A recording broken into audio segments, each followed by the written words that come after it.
27절에서 우리 42절까지 같이 보도록 하겠습니다. 마가복음 14장 27절에서 42절까지 같이 보겠습니다. 합독합니다. 예수께서 제자들에게 이르시되 너희가 다 나를 버리리라. 이는 기록된 바 내가 목자를 치리니 양들이 흩어지리라 하였음이니라. 그러나 내가 살아난 후에 너희보다 먼저 갈릴리로 가리라. 베드로가 여짜오되 다 버릴지라도 나는 그리하지 않겠나이다. 예수께서 이르시되 내가 진실로 내게 이르노니 오늘 이 밤 닭이 2번 울기 전에 내가 3번 나를 부인하리라. 베드로가 힘있게 말하되 내가 주와 함께 죽을지언정 주를 부인하지 않겠나이다 하고 모든 제자도 이와 같이 말하니라. 그들이 겟세마네라 하는 곳에 이름에 예수께서 제자들에게 이르시되 내가 기도할 동안에 너희는 여기 앉아 있으라 하시고 베드로와 야고보와 요한을 데리고 가셨으니 심히 놀라시며 슬퍼하사 말씀하시되 내 마음이 심히 고민하여 죽게 되었으니 너희는 여기 머물러 깨어 있으라 하시고 조금 나아가서 땅에 엎드려 될 수 있는 대로 이때가 자기에게서 지나가기를 구하여 이르시되 아빠 아버지여 아버지께서는 모든 것이 가능하오니 이 잔을 내게서 옮기시옵소서. 그러나 나의 원대로 마시옵고 아버지의 원대로 하옵소서 하시고 돌아오사 제자들이 자는 것을 보시고 베드로에게 말씀하시되 시몬아 자느냐 내가 1시간도 깨어 있을 수 없더냐. 시험에 들지 않게 깨어 있어 기도하라. 마음에는 원이로되 육신이 약하도다 하시고 다시 나아가 동일한 말씀으로 기도하시고 다시 오사 보신즉 그들이 자니 이는 그들의 눈이 심히 피곤함이라. 그들이 예수께 무엇으로 대답할 줄을 알지 못하더라. 3번째 오사 그들에게 이르시되 이제는 자고 쉬라. 그만 되었다. 때가 왔도다. 보라 인자가 죄인의 손에 팔리느니라. 일어나라 함께 가자. 보라 나를 바는 자가 가까이 왔느니라. 아멘. 기도합니다. 하나님 오늘 주의 말씀을 대합니다. 이 시간 주님께 예배하는 이 시간을 귀하게 여기며 우리의 삶의 원동력으로 삼아 우리가 살아낼 수 있도록 도와주시기를 원합니다. 아버지여 주님께서 이제 십자가를 향하여 나아가시는 그 길 가운데 제자들의 무지함과 제자들의 영적으로 도태되어 있는 모습을 우리가 보게 됩니다. 저희가 이 땅을 살아갈 때 항상 깨어서 주님 앞에 기도하는 삶을 영위할 수 있도록 도와주시옵소서. 감사드리며 예수 그리스도의 이름으로 기도합니다. 아멘. 네, 오늘도 주의 말씀을 같이 나누겠습니다. 오늘 주님의 말씀은 지난주에 주님께서 제자들과 함께 마지막 만찬을 하시면서 이것은 내 몸이다. 이것은 많은 사람을 위하여 흘리는 내 피다라고 주님께서 말씀하셨습니다. 그래서 떡과 잔 이것이 바로 살아있는 예수 그리스도 우리에게 영원한 영생을 허락하여 주실 예수 그리스도를 상징하는 것이라고 했습니다. 그 예수 그리스도의 떡과 잔을 마시는 자만이 심판을 면하고 또 우리가 이후에 영원한 나라에서 하나님과 함께 살아갈 수 있음을 우리가 보게 됩니다. 오늘 본문 말씀에서는 베드로가 부인하고 또 겟세마네 동산에서 예수님께서 땀이 핏방울이 될 때까지 그 아버지께 기도하시는 모습을 우리가 같이 살펴보도록 하겠습니다. 27절에 보면 예수께서 제자들에게 이르시되 너희가 다 나를 버리리라. 이는 기록된 바 내가 목자를 치리니 양들이 흩어지리라 하였음이니라 하고 말씀하십니다. 스가랴 13장 7절부터 10절 가량에 해당하는 이 구약의 말씀을 주님께서 인용하고 계시는 것입니다.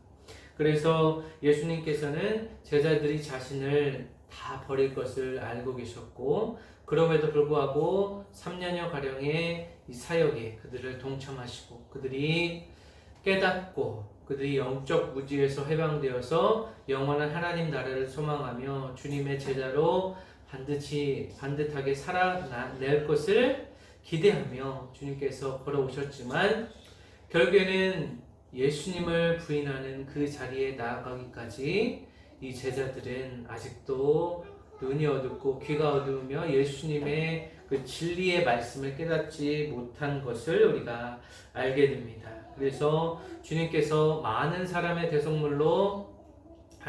많은 사람의 대속물로 예수님을 내어주시는 그런 상황에 우리가 직면하게 됩니다. 그래서 예수님이 이 목자 되시고 우리가 양이 될진데 이 목자를 따르는 양의 모습은 목자의 음성만을 따라가는 것이 이 양의 본질이고 양이 이 땅에서 살아갈 수 있는 유일한 방법이라고 볼 수 있습니다. 다른 음성, 다른 말씀을 들을 때에 이 양은 목자로부터 또 양의 공동체로부터 떨어져 나가서 결국에는 사망에 이르고 양의 문에 들어가지 못하고 영원한 하나님 나라에 들어가지 못하는 결과를 초래할 수도 있다라는 것입니다. 계속해서 주님께서 그러나 내가 살아난 후에 너희보다 먼저 갈릴리로 가겠다라고 말씀하고 계십니다. 처음에 제자들을 보셨던 그 장소 갈릴리로 주님께서 다시 돌아가시겠다는 말씀을 하고 계시는 것입니다. 처음에 제자들을 불렀을 때 그들의 초심을 다시 회복시키시고 그들의 역량을 다시 회복시키시고 그들의 마음을 다시 회복시키셔서 이제는 다시 부활하신 예수님을 이들이 만났을 때에는 예수님을 부인하지 아니하고 죽기까지 그들의 목숨, 그들의 생명을 다하여서 예수님을 위하여 그들의 인생을 전부 다 바쳤던 것을 우리가 이제 보게 될 것입니다. 이렇게 말씀하셨을 때에 베드로가 여짜오되 다 버릴지라도 나는 그렇게 하지 않겠다. 모든 사람이 실족할지라도 모든 사람이 넘어질지라도 자신은 부인하지 않겠다. 주님을 끝까지 따르겠다. 베드로가 말하고 있는 것입니다. 하지만 예수님께서는 30절에 내가 진실로 내게 이르노니 오늘 이 밤 닭이 2번 울기 전에 내가 3번 나를 부인하리라. 자신의 목숨을 다하여서 예수님을 따르겠다 고백했던 이 베드로의 고백에 주님께서는 네가 나를 완전히 부인할 것이다. 3번 부인한다는 것은 이 3이라는 숫자는 완전수라고 볼 수 있습니다. 그래서 완전히 다른 사람들 앞에서 나를 부인할 것임을 주님께서 말씀해 주고 있다라는 것입니다. 이 닭 울음소리, 이 울음소리 신호에 맞춰서 너는 나를 부인하게 될 것이다. 완전히 부인하게 될 것이다. 주님께서 말씀하고 계십니다. 이렇게 말씀하셨을 때 베드로가 힘있게 말하되 내가 주와 함께 죽을지언정 주를 부인하지 않겠나이다 하고 모든 제자도 이와 같이 말하니라. 주님께서 말씀합니다. 주님께서는 이 베드로의 이 고백을 어떻게 들으셨을까요? 베드로는 우리가 알다시피 예수님을 3번 완벽하게 완전하게 부인하는 지경에 이릅니다. 하지만 그 수많은 예수님을 따랐던 그 무리들과 제자들은 이제 예수님이 십자가에서 돌아가심과 함께 그 아무런 저항도 하지 못하고 무기력하게 십자가에 달려서 돌아가시는 그 순간에 예수님을 완전히 완벽하게 부인하게 되는 상황에 이르릅니다. 베드로의 이 감정적이고 또 자신의 위신, 자신을 신망하는 이 헛된 믿음으로 우리는 베드로와 같이 고백할 수 있다는 것입니다.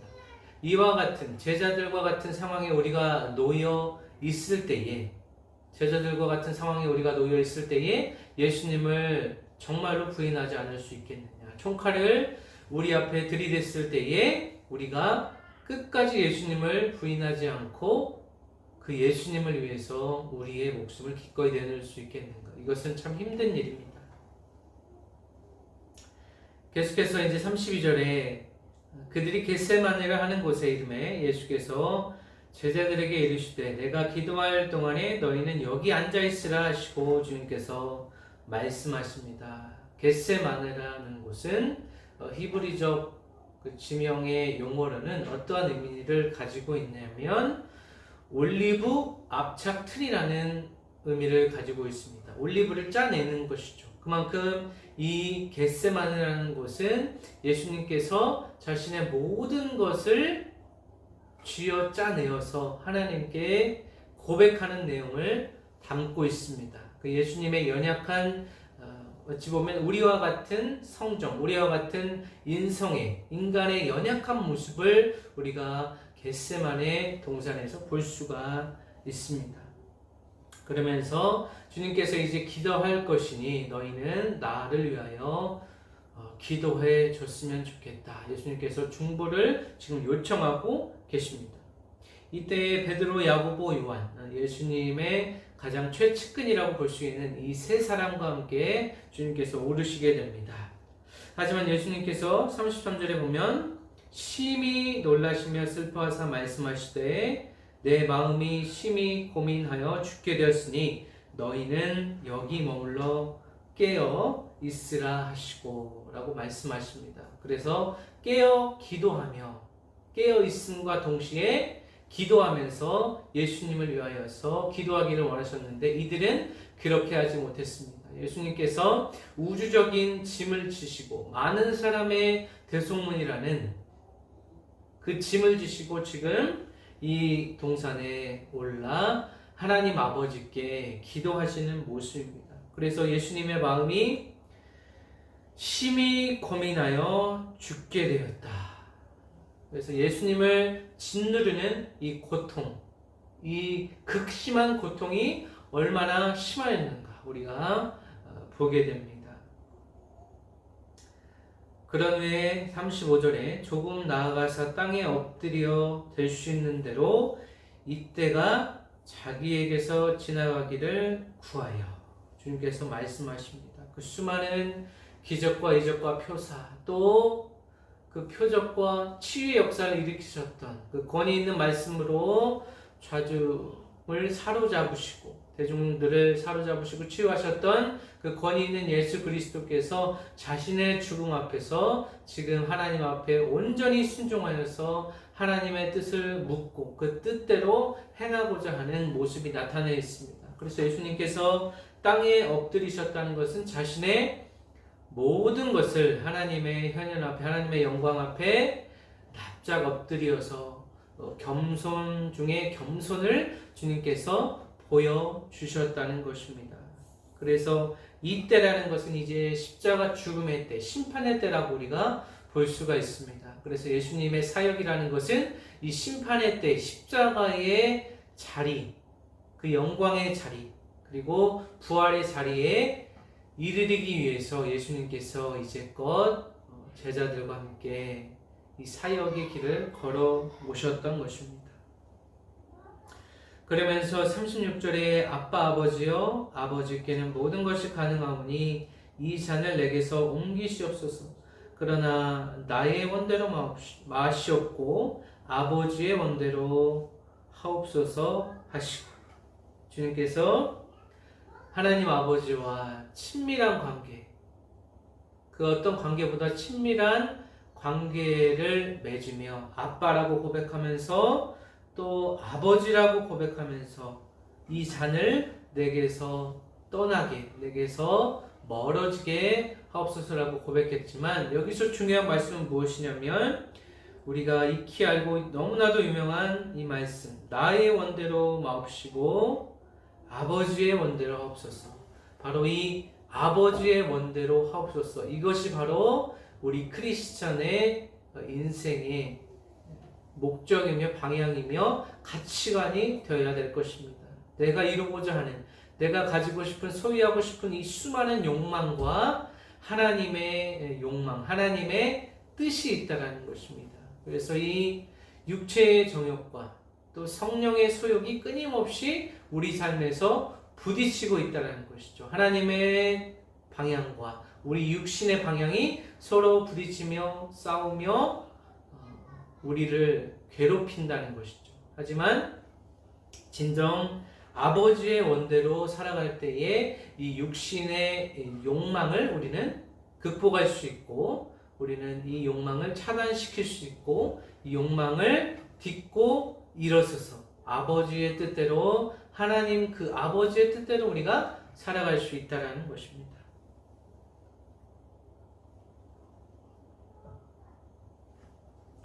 또 계속해서 37절에 돌아오사 제자들이 자는 것을 보시고 베드로에게 말씀하시되 시몬아 자느냐 내가 한시도 깨어 있을 수 없더냐. 제자들은 이 위중한 상황을 인식하지 못했습니다. 그들의 영적 무지함과 깨닫지 못하는 이 마음을 끝끝내 유지하고 있었던 것입니다. 예수님께서 자신이 죽고 부활할 것을 수차례 말씀하시고 이제는 자신을 위하여서 기도해달라고, 충고해달라고 요청하셨지만 이들은 육신의 필요함과 또 영적인 무지로 인하여서 그들의 눈이 감기고 단 한 시간도, 단 한 시도 깨어서 주님께 기도할 수 없는, 우리가 육신에 매몰되고 육신에 굴복당하면 이 제자들과 같은 인생을 우리가 살아갈 수 있다는 것입니다. 하나님의 뜻과 예수 그리스도의 그 언약의 말씀, 그 떡과 잔이 되신, 살아있는 떡과 잔이 되신 예수 그리스도와는 전혀 무관한 우리의 육신의 욕망대로, 육체의 소욕대로, 또 이생의 자랑대로 우리가 그곳을 향하여서, 우리의 육신을 향하여서 우리가 끊임없이 우리의 육신이 원하는 것을 추구하며 달려나간다는 것입니다. 하지만 38절의 말씀과 같이 시험에 들지 않게 깨어 있어 기도하라. 마음에는 원이로되 육신이 약하다 하시고 주님께서 말씀하십니다. 이렇게 깨어서 기도하지 않으면 우리가 끊임없이 노력하고 이 노력의 근간이 되시는 또 하나님께 도우심을 바라지 않는다면 우리가 반드시 시험에 걸려 넘어진다는 것입니다. 실족하게 된다는 것입니다. 여기서 시험이라는 것은 결국에는 우리가 이 땅을 살아가면서 예수 그리스도를 주인과 구세주로 고백하지 않는다는 것입니다. 주님을 배반하고 배도하여서 주님과는 전혀 다른 삶을, 주님과 무관한 삶을 살아가게 되는 것이 바로 이 시험에 걸려서 넘어진 자들의 형태라고 볼 수가 있는 것입니다. 실족한다는 것입니다. 하나님 나라와 이 복음과 전혀 상관없는 인생을 살아가는 것이 이 바로 시험에 걸려서 넘어진 자들의 모습이라고 볼 수가 있는 것입니다.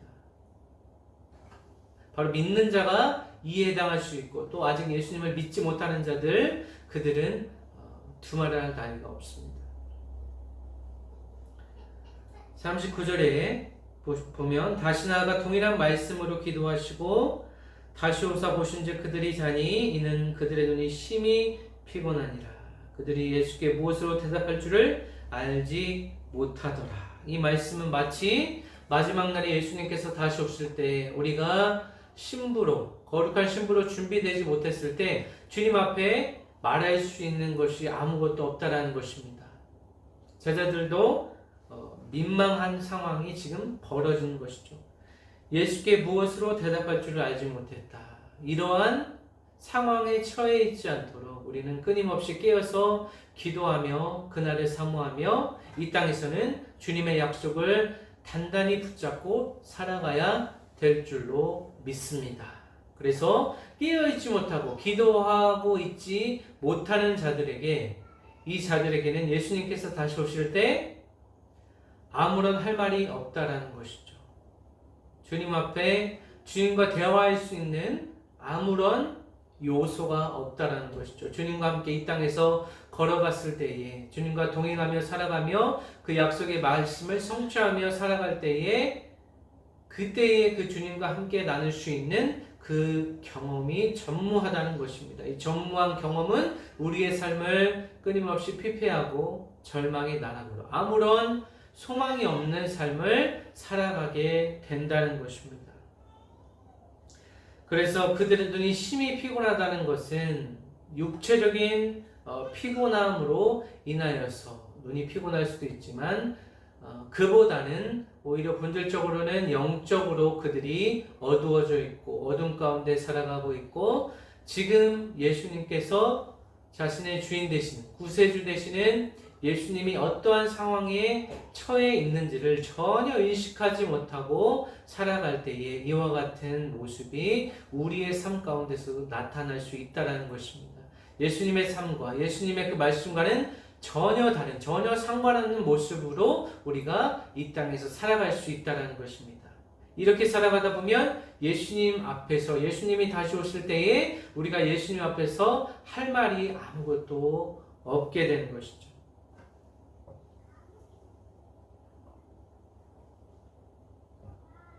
마지막 41절, 42절 말씀 읽습니다. 세 번째 오사 그들에게 이르시되 이제는 자고 쉬라 그만 되었다. 때가 왔도다. 보라 인자가 죄인의 손에 팔리느니라. 일어나라 함께 가자. 보라 나를 파는 자가 가까이 왔느니라. 아멘. 세 번째 주님께서 그들에게 오십니다. 그들에게 이르시되 이제는 자고 쉬라 그만 되었다. 이것은 이제는 끝이 났다라는 것입니다. 이제 너희들은 그 행위를 더 이상 기도 행위를 할 수 없다라는 것입니다. 때가 왔다. 이제 인자가 그 배신자에 의하여서 가룟 유다에 의하여서 이제 십자가의 길을 걸어가게 된다는 것입니다. 인자가 죄인의 손에 팔린다. 인자가 가룟 유다의 손에 또는 인자 예수님께서 예수님을 배반하는 수많은 그 무리들에 의해서 팔리게 되었다. 일어나라 함께 가자. 보라 나를 파는 자가 가까이 왔다. 주님께서 말씀하십니다. 이 십자가의 길 앞에 예수님께서는 결단하시고 그 예수님도 우리와 같은 인성을 가지고 있음에도 불구하고 하나님의 손에 그의 인생을 맡겨 내어 드렸다는 것입니다. 그래서 일어나라 함께 가자. 이제는 뒤로 물러서지 아니하시고 예수님께서 적극적으로 자신의 운명, 자신의 십자가를 이제 맞이하고 계시는 것입니다. 오늘 본문의 말씀을 보면 베드로가 감정적으로 자신의 신앙을 고백하게 됩니다. 우리의 인생에서 우리의 신앙이라는 것은 감성과 또 이성과 우리 삶의 어떤 경험을 통하여서 우리의 신앙이 믿음이 성숙하게 됩니다. 하지만 때로는 이 믿음이라는 것은 우리의 감정에 의하여서 이 믿음이 흔들릴 때가 있습니다. 감정적으로 또 자신의 경험을 앞세우게 된다면 한치 앞을 바라보지 못하는 이 영적인 우매함과 영적인 무지 속에 또 영적인 무관심 속에 우리가 살아가다 보면 베드로와 같이 감정적으로 어떤 상황에 직면했을 때에 무지하게 대처하게 된다는 것입니다. 하지만 예수님께서는 진리로 말씀하여 주십니다. 네가 나를 부인할 것이다.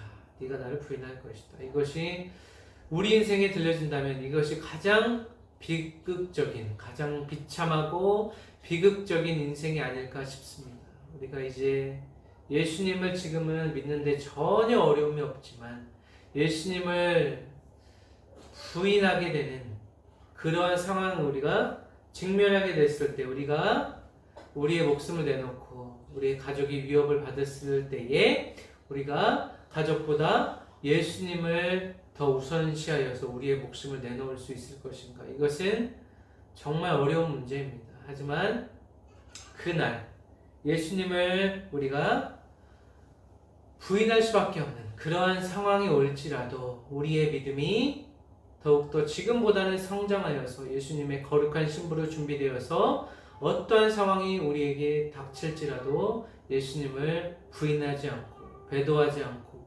끝까지 예수님을 찬양하며 찬송하며 걸어가는 삶이 진정한 신앙이라고 볼 수 있습니다. 참으로 어려운 이야기지만 이제 언젠가는 그러한 상황이 닥칠지라도 우리의 믿음이 그 상황을 이길 수 있는 그러한 믿음이 되었으면 좋겠습니다. 그러하기 위해서는 예수님께서 계속해서 세 차례나 이 제자들에게 말씀하셨던 것처럼 깨어 기도하라. 깨어 있음과 기도에 대해서 주님께서 말씀하고 계십니다. 깨어 있는 것과 이 기도라는 것은 상호 보완적인 관계라고 볼 수 있습니다. 깨어 있어야 기도하고 기도해야 깨어 있을 수 있다라는 것입니다. 그래서 인간의 노력과 하나님의 이 신적인 능력이 부여됐을 때, 이것이 결합되었을 때에 우리가 진정한 믿음, 예수 그리스도께서 또 아버지의 원대로 이루어지는 우리의 믿음이 될 수 있을 것입니다. 그래서 이번 한 주간도 우리의 믿음에 대해서 또 우리의 눈과 귀와 또 손과 발이 어디로 향하는지, 무엇을 향해서 우리가 살아가며 궁극적인 목적, 우리의 궁극적인 관심과 궁극적인 목적이 무엇인지 다시 한번 되돌아보고, 또 잘못된 부분이 있다면 회개하고 돌이키고 또 회복해 주실 그 주님을 기대하며 살아가시기를 바랍니다. 이제 부활절이 한 주 앞으로 다가왔습니다. 다가오는 부활절에 예수님과 함께 죽고 또 예수님과 함께 다시 거듭나서 중생하여서 예수님과 함께 부활하여서 우리가 예수님과 진정으로 동행하며 참 자유 되시는, 참 진리 되시는, 우리의 참 길이 되시고 우리의 참 생명 되신 그 예수님을 위하여서 우리가 살아갈 수 있도록 이번 한 주간도 깨어서 기도하는 한 주 될 수 있도록 예수 그리스도의 이름으로 간절히 축원합니다. 기도하겠습니다. 하나님, 부족한 종이 말씀을 전했습니다. 이 땅을 살아가면서 우리의 눈과 귀와 손과 발이 어디로 향하고 있습니까? 아버지, 그 예수 그리스도의 죽음과 부활을 기억하는, 기념하는 절기가 다가옵니다. 그것을 묵상하며 예수님의 죽음이 우리 인생에 어떠한 의미인지 깨달을 수 있도록 깨닫는 은혜를 허락하여 주시기를 원합니다. 우리 모든 성도들이 언제 어디에 있든지 간에 예수님 그리스도, 그 영원한 약속 되시고 영원한 생명 되시는 예수 그리스도 잊지 않고, 또 그 예수 그리스도의 죽음과 부활이 우리 삶 속에, 우리의 전 인격 속에 스며들 수 있도록 도와주시옵소서. 감사드리며 예수 그리스도의 이름으로 기도합니다. 아멘.